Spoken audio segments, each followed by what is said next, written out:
In the fragile aftermath of the American Revolutionary War, the young nation stood on a precipice. Chaos loomed over the horizon, threatening to dismantle the hard-won independence of the 13 fledgling states. The Continental Army remained unpaid and deeply disillusioned, their spirits worn thin by years of conflict. Many officers whispered in dark corners, fearing that a weak republic would inevitably crumble into anarchy. They believed the experiment was failing, lacking the iron hand required to forge a lasting peace. Into this tense atmosphere, Colonel Lewis Nicola penned a fateful letter addressed to General George Washington. The ink was dark, the intent clear. He proposed a radical solution to the nation's instability. Nicola suggested that the only way to secure order was to establish a formal, hereditary monarchy. He urged Washington to accept the crown, positioning him as the sovereign of this new land. This moment represented a pivotal crossroads for the American experiment, a test of the leader's soul. The very man who had led the fight for independence was now being urged to seize total power, effectively becoming the king he had spent years fighting against in battle. The temptation was immense, as the country was fractured, debt-ridden, and lacking any central authority. Washington looked out over the encampment, his mind heavy with the weight of the proposed crown. Everywhere he turned, he saw the exhaustion of his men and the fragility of their cause. The allure of absolute power promised a swift end to the bickering and the financial ruin. It offered a path to stability that would silence the critics and unify the disparate states. Yet, the shadow of the British throne loomed large in his mind, a reminder of tyranny. Had Washington accepted the crown, the trajectory of the United States would have shifted quite dramatically. The nation would have moved from a democratic republic toward a rigid and hereditary monarchical system. This choice would have fundamentally altered the course of global history and the nature of power. The executive branch would have been defined by bloodlines rather than the consent of the governed. Washington stood alone in his tent, the letter resting on his desk like a heavy burden. He considered the sacrifices made by the soldiers who had bled for the promise of liberty. To accept the title would be to betray every principle he had championed during the war. The silence of the night was broken only by the crackle of the dying campfire. He knew that the eyes of future generations were watching him from across the vast expanse. The decision he made tonight would echo through the halls of history for centuries to come. Would he be the savior who brought order through kingship, or the guardian of the republic? The weight of the crown felt tangible, a golden trap waiting for him to step inside. He paced the floor, his boots clicking against the wooden boards in the quiet, dark room. The temptation was a siren song, promising an end to the chaos that plagued the nation. But Washington knew that true strength lay in restraint, not in the accumulation of absolute power. He thought of the soldiers who had died believing in a government of the people's choosing. To betray them now would be a crime against the very soul of the new nation. The letter remained on the desk, a testament to the fragility of the young American dream. He reached for his quill, his hand steady despite the monumental nature of his impending response. The ink flowed onto the parchment, carving out a future defined by law rather than kings. He would reject the crown, choosing instead the difficult path of building a lasting democratic republic. This choice would define the American presidency, setting a precedent for all who followed after him. The nation would remain a government of the people, by the people, and for the people. Washington's refusal would become the most significant moment in the entirety of American political history today. It proved that the nation's survival depended not on a king, but on the rule law.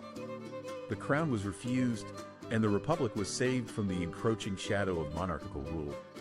He stepped outside, the cool night air clearing his mind as he looked toward the future. The stars shone brightly above, illuminating the path he had chosen for his young, growing country. He was a soldier, a leader, and now he would be the first servant of liberty.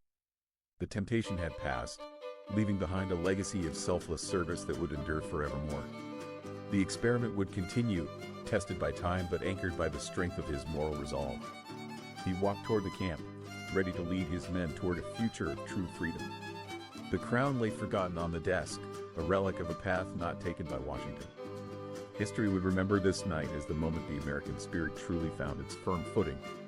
The Republic stood tall, ready to face the challenges of the coming years with newfound confidence. Washington had chosen the harder path, yet it was the only one that led to glory. His legacy was secured not by a throne, but by the virtue of his own restraint. The nation would grow, prosper, and thrive under the guidance of the laws he helped establish. He was the architect of a new world, a beacon of hope for all oppressed peoples. The crown Washington refused became the cornerstone of the democracy that would eventually change the world. He looked toward the dawn, knowing that the sun would rise on a free, independent nation. The American experiment had survived its greatest test, and the path forward was finally clear. As the weight of the letter settled, Washington's response to the proposal was swift and uncompromising.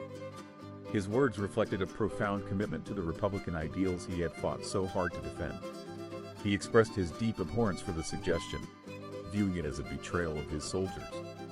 The sacrifices made by his men were for liberty, not for the elevation of a single man. By firmly rejecting the title of king, Washington set a precedent that would define the presidency. This singular decision would echo through the corridors of American power for many centuries to come. He understood that if he accepted, the very foundation of the revolution would surely crumble away. His decision to relinquish his military command and return to private life was a calculated choice. Rather than seizing the throne, he chose to solidify his legacy as a truly selfless leader. He prioritized the health of the state over his own ambition, setting a standard for all. This act of restraint effectively neutralized the monarchist movement that had been brewing among his officers. It ensured that the United States would remain a government of the people, by the people. Washington's refusal remains the most significant moment in the entirety of American political history today. It proved that the nation's survival depended not on a king, but on the rule of law. The ink on his letter was dry, yet its impact would ripple across the vast, young continent. He sat at his desk, the candlelight flickering against the walls of his modest, quiet study room. Outside, the winter wind howled, a reminder of the harsh conditions his army had recently endured. He thought of the soldiers in their ragged uniforms, shivering in the cold, waiting for pay. They had fought for a republic, and he would not be the one to betray them now. The temptation of absolute power was a ghost that haunted the halls of the young nation's leaders. Yet, Washington stood firm, his resolve as solid as the granite of the mountains he loved. He knew that the crown was a poison, a gilded cage that would stifle the nation's growth. History would judge him not by the power he held, but by the power he surrendered. He folded the paper carefully, his movements deliberate, reflecting a mind at peace with his decision. The letter was sent, and with it, the dream of an American monarchy was finally laid low. He walked to the window, looking out over the landscape that he had helped to set free. The future was uncertain, filled with challenges and potential, but it was a future of true liberty. He would return to his fields, to the simple life of a farmer, far from political intrigue. His legacy was secure, not in a royal lineage, but in the hearts of his fellow citizens. The experiment of the Republic could now proceed, unburdened by the weight of a monarch's heavy hand. Washington had chosen the path of honor, a path that would lead to a lasting, stable democracy. The nation would grow, not under a king, but under the guidance of its own elected leaders. He felt a sense of relief, knowing that he had done what was right for the country. The soldiers would eventually go home, their service honored by the republic they had helped build. The debt of the nation would be managed, not by royal decree, but by collective civic effort. He had prevented a disaster, steering the ship of state away from the rocks of absolute power. The world watched, amazed that a man with such influence would willingly step down from command. It was a rare moment in history, a testament to the character of the man in charge. He had become a legend, not by ruling, but by serving the cause of human freedom instead. The republic was fragile, yes, but it was now built on the bedrock of constitutional law. He looked back at the desk, the quill pen resting in its stand, its work finally finished. The decision was made, and there was no turning back from the course he had now set. He would be remembered as the man who could have been king, but chose to be citizen. This was the true victory of the revolution, a victory of principle over the lure of power. The sun began to rise over the horizon, casting a warm glow across the quiet, peaceful landscape. A new day was dawning for the young nation, a day of hope and of democratic promise. Washington stepped out of his study, ready to face the future as a private, humble man. The path ahead would be difficult, but he had given the nation the best possible start. He had protected the dream of liberty, ensuring it would survive for generations yet to be born. The crown remained on the table, a symbol of what might have been, but was now gone. He walked toward the door, leaving the temptation of the throne far behind him in the shadows. The Republic was safe, its destiny now in the hands of the people he had once led. He felt the cool morning air on his face, a refreshing change from the heat of battle. The war was over, and the peace he had fought for was finally within his own grasp. He would return to his home, to the quiet rhythms of life that he had missed so. The history of the world had been changed, not by a king, but by a simple refusal. He had set the standard, and the nation would follow his example for centuries to come now. The legacy of Washington would endure, a beacon of light in a world often ruled by darkness. He had chosen the right path, and the future of the Republic was now bright and secure. The crown was refused, and the American experiment was free to flourish in the light of liberty.